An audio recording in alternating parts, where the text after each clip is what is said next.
فبأي آلاء ربكما تكذبان.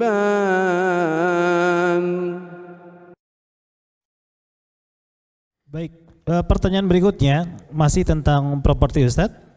Apakah halal menjual kafling tanah yang masih dicicil yang ada dalam pasal perjanjiannya, jika tidak lunas pada waktunya maka perjanjian jual beli batal, Ustadz?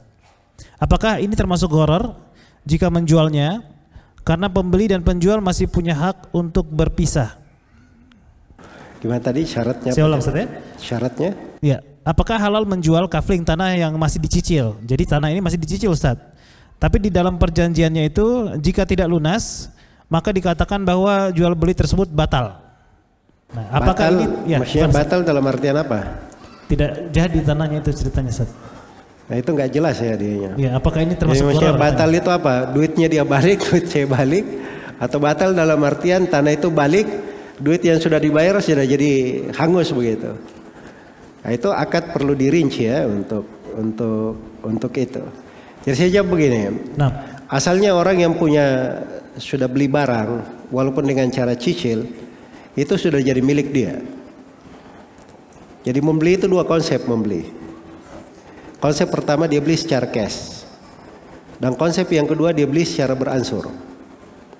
Dan di dua konsep ini dua-duanya sudah dikatakan harta kepemilikan dia. Kalau harta kepemilikannya mau dia jual, mau dia berikan ke orang, mau dia hibahkan, itu urusan dia. Karena sudah milik dia. Sudah milik dia. Hanya saja kalau dia cicil, itu artinya barang itu masih ada keterkaitan di atas pundak dia kepada orang lain. Nah, jadi kalau misalnya tanah ini saya berikan ke orang lain, saya jual, saya tetap wajib membayar cicilannya. Sebab itu di atas pundak saya kewajiban. Jelas ya? Baik. Terus yang kedua, akad tadi yang disebut kalau cicilannya nggak dibayar jadi batal akadnya, itu tidak benar itu. Itu akad tidak benar.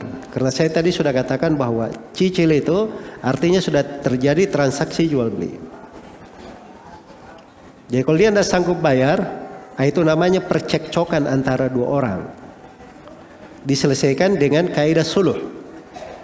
Kalau misalnya dia tidak sanggup bayar, penyelesaiannya adalah barang ini misalnya kita jual, kemudian saya tutupi duit saya, lebihnya saya kasih kepada orang tersebut yang tidak sanggup lagi membayar.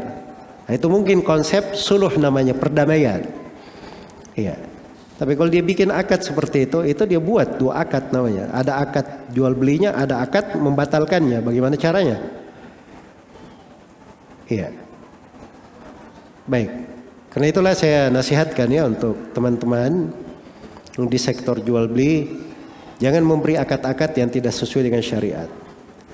Dan sebagai penjual, dia beri ketentuan yang bagus, meringankan, dan sebagai pembeli, dia harusnya menjaga hak orang lain.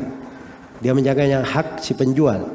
Sebagaimana sudah diberi keringanan untuk mencicil, dia menghargai kebaikan orang untuk bisa membayar secara beransur. Semoga Allah memberi taufik pada semuanya.